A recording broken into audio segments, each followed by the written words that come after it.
Hemisphere है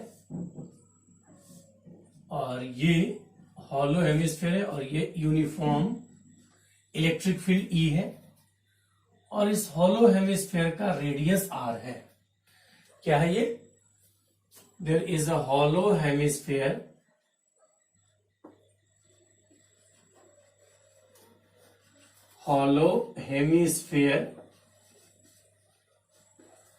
of radius r. There is a hollow hemisphere of radius r. Find flux of electric field. Find flux of electric field through the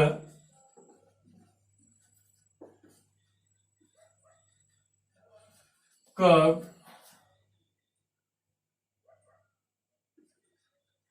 surface of the hemisphere. ठीक है, तो यहां पे हम लोगों को flux calculate करना है कि ये हेमिस्फेयर के थ्रू कितना फ्लक्स बनेगा जिसका रेडियस आर है, डायग्राम में दिया हुआ है। तो इसको सॉल्व इस तरीके से करेंगे, कहेंगे कि यूनिफॉर्म इलेक्ट्रिक फील्ड है तो यूनिफॉर्म इलेक्ट्रिक फील्ड में मुझे सिर्फ चाहिए प्रोजेक्टेड एरिया। तो इलेक्ट्रिक फील्ड के डायरेक्शन से अगर पैरेलल बीम ऑफ लाइट देंगे और इधर स्क्रीन ऐसे इमेजिन करेंगे तो इस स्क्रीन पे प्रोजेक्टेड एरिया क्या बन जाएगा? प्रोजेक्टेड एरिया क्या बनेगा? सर्कल। इस प्रोजेक्टेड एरिया का रेडियस क्या होगा? आर। अगर पैरेलल बीम ऑफ लाइट देंगे तो स्क्रीन पे जो शैडो बनेगा वो सर्कल का शैडो बनेगा, तो सर्कल कहलाएगा प्रोजेक्टेड एरिया। इसलिए फ्लक्स हो गया phi equals to E into pi R square. What is pi R square? Pi R square is the projected area of this circle. तो इसका आंसर हो गया E into pi R square. ठीक है बच्चों, मुझे लगता है आपको समझ आ गया होगा। एक बार इसको अच्छे से एक बार देखिए, मुझे लगता है सबको समझ आना चाहिए, इसमें कुछ डिफिकल्ट नहीं है। आपको प्रोजेक्टेड एरिया अब आता है, आप आराम से प्रोजेक्टेड एरिया कर लेंगे। और हम लोग अब आगे नेक्स्ट इलस्ट्रेशन को देखते हैं। अब हम लोग सेकेंड एग्जांपल लेते हैं। सेकेंड एग्जांपल क्या है तो उसको देखते हैं।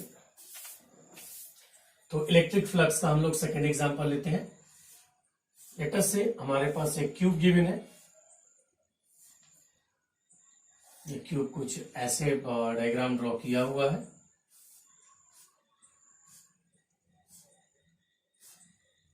ये एक्स एक्सिस है, ये वाई एक्सिस है और ये जेड एक्सिस है। ठीक है, एक इलस्ट्रेशन है ये। इसमें एक हम लोग प्लेन ड्रॉ कर रहे हैं जिस प्लेन के थ्रू फ्लक्स को हम लोग कैलकुलेट करेंगे। ये शेडेड रीजन एक प्लेन है जिस प्लेन के थ्रू हमें इलेक्ट्रिक फ्लक्स को कैलकुलेट करना है। ये प्लेन ऐसे, इस पॉइंट का कोऑर्डिनेट जो है दिया हुआ है A0A। इस पॉइंट का कोऑर्डिनेट है A0 और इस पॉइंट का कोऑर्डिनेट दिया हुआ है 0,A,A और ऑब्वियसली इस पॉइंट का कोऑर्डिनेट हो जाएगा A,A,A। ऐसे कुछ दिया हुआ है। इसमें गिवन है इलेक्ट्रिक फील्ड वेक्टर जो है वो E नॉट K कैप है। आईआईटी में ये आया हुआ क्वेश्चन है, ऑब्जेक्टिव में आया था, ऑप्शन भी दिया हुआ था। Find flux of electric field through the shaded region. Find flux of electric field through the shaded region, मतलब एक शेडेड रीजन बनाया गया जिसका कोऑर्डिनेट गिवन है and there is a electric field E equals to E naught K cap. Find the flux of electric field through this shaded reason.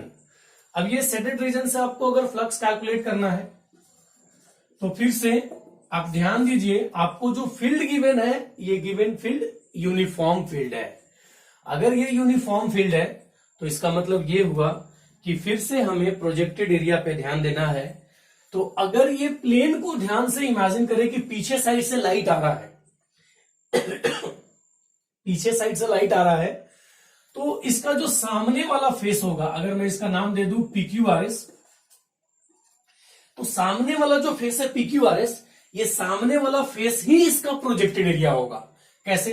अगर parallel beam of light पीछे से आ रहा है, मतलब निगेटिव जेड एक्सिस से positive Z axis की तरफ आ रहा है, तो यहां से जो लाइट आएगा वो यहां आ गया, यहां से जो लाइट है वो यहीं रह गया, तो क्या होगा, बाकी इसका जो ये इंक्लाइन था, ये इंक्लाइन की जगह क्या होगा, ये हाइट बन जाएगा।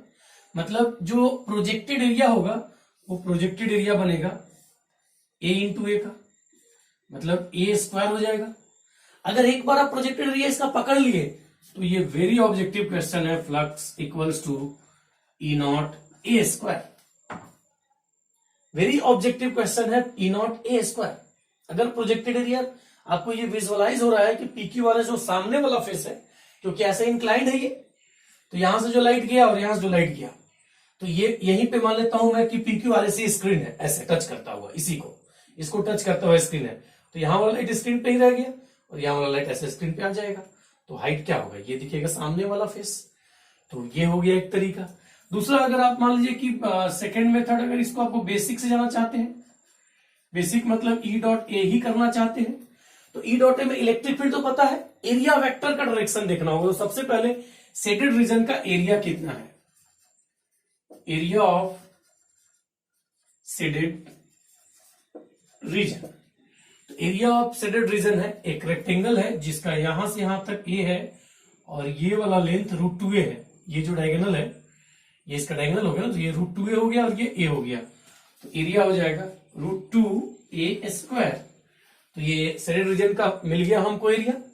अब हमें चाहिए फ्लक्स, तो फ्लक्स के लिए हमें इलेक्ट्रिक फील्ड और एरिया वेक्टर के बीच में क्या एंगल देखना होगा, तो इलेक्ट्रिक फील्ड का डायरेक्शन पता है। अब ये आपका जो शेडेड रीजन है वो ऐसे इंक्लाइंड है, कितना एंगल होगा ये वाला, तो ये एंगल है 45, मतलब सारा एंगल 45 होगा। अगर ये ऐसे था तो ऐसे था एरिया वेक्टर, अगर ये प्लेन है इस पे एरिया वेक्टर ऐसे है, अगर ये प्लेन 45 डिग्री रोटेट किया तो एरिया वेक्टर भी कितने एंगल रोटेट कर जाएगा, 45 डिग्री। तो यहां फ्लक्स क्या हो जाएगा, E into √2a square into cos of 45 degree, that means E into a square is the answer. तो दोनों तरीके से सेम ही आंसर आएगा। तो ये सेकेंड इलस्ट्रेशन हो गया। दो इलस्ट्रेशन हम लोगों ने यूनिफॉर्म फील्ड पे कर लिया। अब हम लोग थोड़ा सिचुएशन को चेंज करेंगे, क्योंकि ये सेम टाइप का सिचुएशन कितना करेंगे हम लोग। तो अब जो है नेक्स्ट एग्जांपल करेंगे हम लोग। नेक्स्ट एग्जांपल करने के लिए हम नेक्स्ट एग्जांपल का एक क्वेश्चन करते हैं हम लोग। नेक्स्ट क्वेश्चन क्या है उसको देख लीजिए आप लोग। अब हम लोग एक और क्वेश्चन लेते हैं कि भाई लेटर से एक ऐसे सर्कुलर सेक्शन है, इस सर्कुलर सेक्शन का लेटर से रेडियस r है, इसके एक्सिस पे, इसका जो ये एक्सिस हुआ x डिस्टेंस पे रखे हैं। इस सर्कुलर सेक्शन के एक्सिस पे एक पॉइंट चार्ज Q0 रखे हैं। आपको बताना है कि ये सर्कुलर सेक्शन से इस पॉइंट चार्ज Q0 की वजह से कितना फ्लक्स बनेगा। Find the flux of electric field through the circular section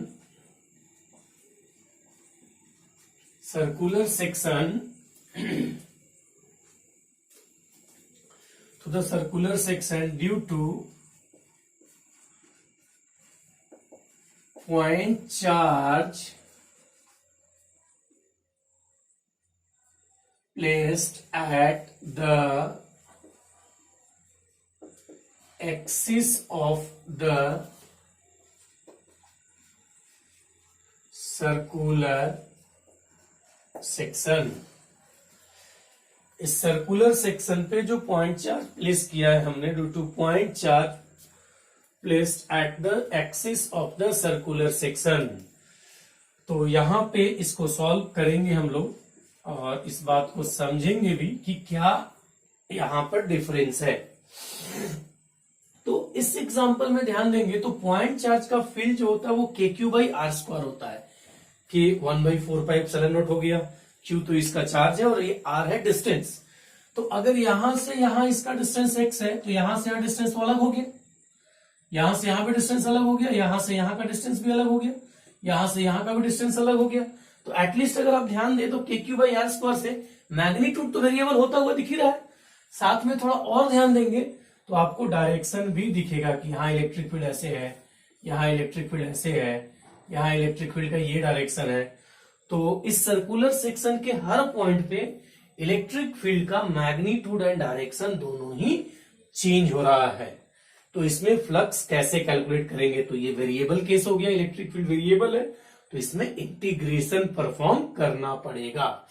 तो इसमें इंटीग्रेशन हम लोग कैसे करेंगे, तो इस रिंग में, ये जो रिंग हम लोगों ने ऐसे इमेजिन किया है, इस रिंग में सेंटर से R पे dr का छोटा सा एलिमेंट कंसीडर करेंगे। ऐसे R पे dr का छोटा सा ऐसे एलिमेंट कंसीडर करेंगे, इस एलिमेंट को बोलेंगे dr। और चूंकि चार्ज एक्सिस पे है ये Q0, तो इस रिंग एलिमेंट पे इलेक्ट्रिक फील्ड वेक्टर ये हो गया और इसका area vector dA right side हो गया। एरिया वेक्टर dA इसका राइट साइड हो गया, इलेक्ट्रिक फील्ड हो गया किसी एंगल पे। अगर इस एंगल को तुम लोग थीटा बोलते हो तो नो डाउट ये एंगल भी थीटा होगा। अब सबसे पहले समझते हैं R पे dr का जो रिंग लिया उसका एरिया कितना लिखेंगे। तो R पे dr का जो रिंग लिया उसका एरिया हो गया 2πr dr। और इलेक्ट्रिक फील्ड का मैग्नीट्यूड कितना हो गया, तो Q0/√R² प्लस x² का होल स्क्वायर। ध्यान दीजिए स्क्वायर कैसे, तो ये वाला R हो गया और ये x हो गया। तो आप पाइथागोरस थ्योरम लगाएंगे तो ये डायगोनल का लेंथ तो निकाल सकते हैं ना। डायगोनल का लेंथ कितना होगा, √R² प्लस x²। तो KQ/R² से फील्ड का मैग्नीट्यूड कैलकुलेट कर लिया हमने, यहां पर एरिया वेक्टर का मैग्नीट्यूड कैलकुलेट कर लिया। अब इसमें कैलकुलेशन करेंगे, तो calculation flux equals integration of E dot dA y dA, क्योंकि वेरिएबल है, E को लिखेंगे 1/4πε0 Q0/R² plus x² into dA को लिखेंगे 2πr dr into cos theta. अब ये cos थीटा एक टर्म आ गया तो ये फाई को हम लोग कह सकते हैं, भाई देखो क्या कट गया, तो ये 2π 2 से कट गया, तो Q0/2ε0 आ गया बाहर, Q0/2ε0। इंटीग्रेशन में बचा हुआ है R dr/R² प्लस x²। और cos थीटा को फिर से ट्रायंगल में देखिए, cos थीटा क्या होगा यहाँ पे ट्रायंगल में, तो cos theta B/H means x/√R² plus x²। cos theta, इस ट्रायंगल को अगर ध्यान दें, ये वाला अगर ट्रायंगल आप कंसीडर करते हैं तो इस ट्रायंगल में आपको क्लियरली समझ में आएगा। cos थीटा B/H है, मतलब x/this। तो cos थीटा को आप यहां लिख सकते हैं x/√R² प्लस x², जिसे आप कह सकते हैं Q0x/2ε0 R dr/R² plus x² power 3/2। अब इस इंटीग्रेशन को कैसे करें, R dr/R² plus x² power 3/2।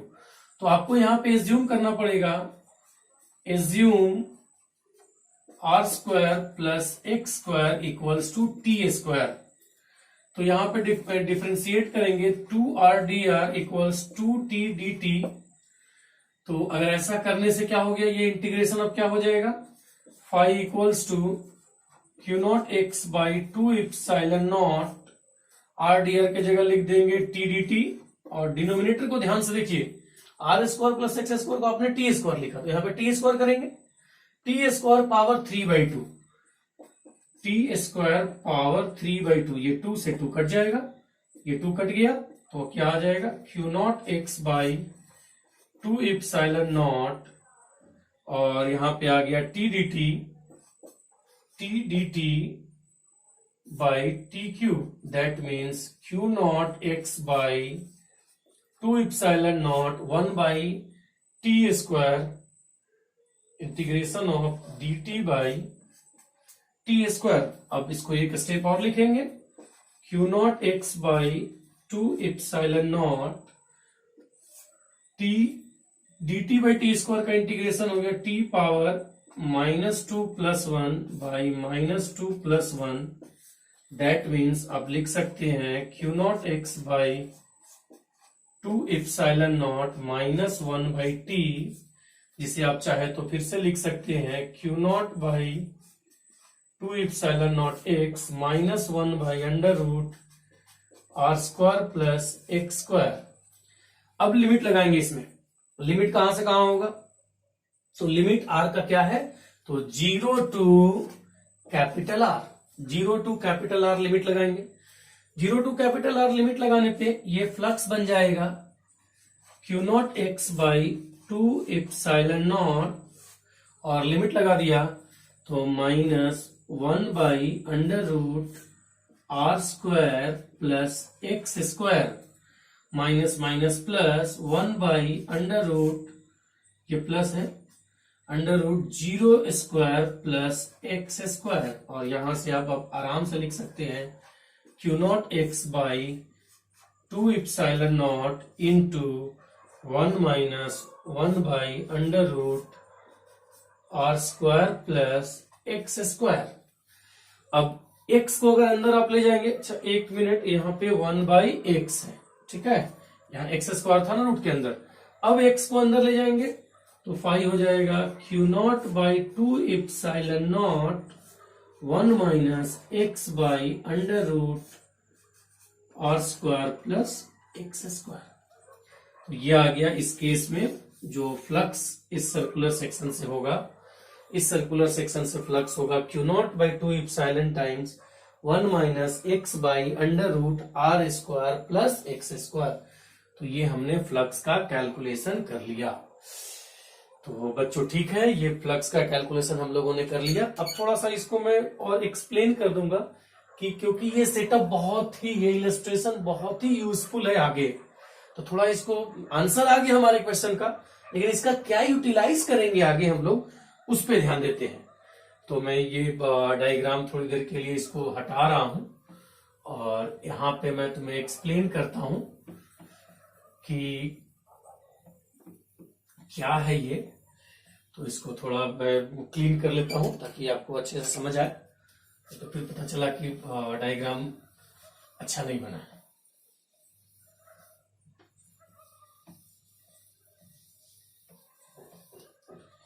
तो अब इसमें हम लोग ऐसे ध्यान दीजिए, तो ये सर्कुलर सेक्शन है,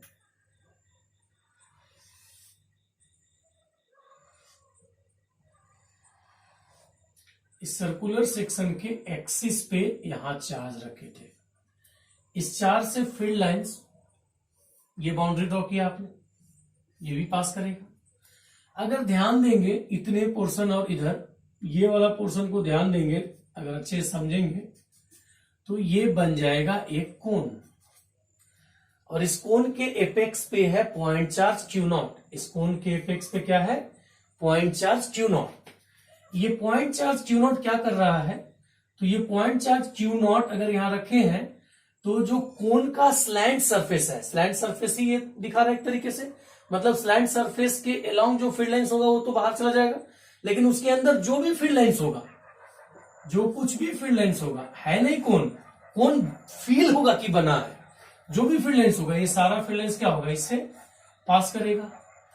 तो हमेशा इमेजिन कर सकते हैं ऐसे कि कौन है, कौन के एपेक्स पे चार्ज है, ऐसे भी अच्छा रहेगा कि सर्कुलर सेक्शन है, सर्कुलर सेक्शन के एक्सिस पे चार्ज है, सेम ही चीज है। अब यूज करने का तरीका है बस। तो अगर इसका सेमी वर्टिकल एंगल थीटा आप कह देंगे कोन का, और ये वाला r है, और इस डिस्टेंस को अगर आपने x कह दिया है तो cos थीटा यहां पे आ जाएगा x by under root R square plus x square. ध्यान से देखिए, ये x है और ये रेडियस r है, ये semi vertical angle of the cone. Semi vertical angle का मतलब हाफ एंगल है कोन का। हाफ एंगल जो कोन का है वो मैं फिर से एक बार ड्रॉ कर दे रहा हूं कि हाफ एंगल का मतलब हुआ, जैसे अगर ये है ना, ये अभी रुक जाएगी थोड़ा सा, इसको मैं फिर से ड्रॉ कर देता हूं।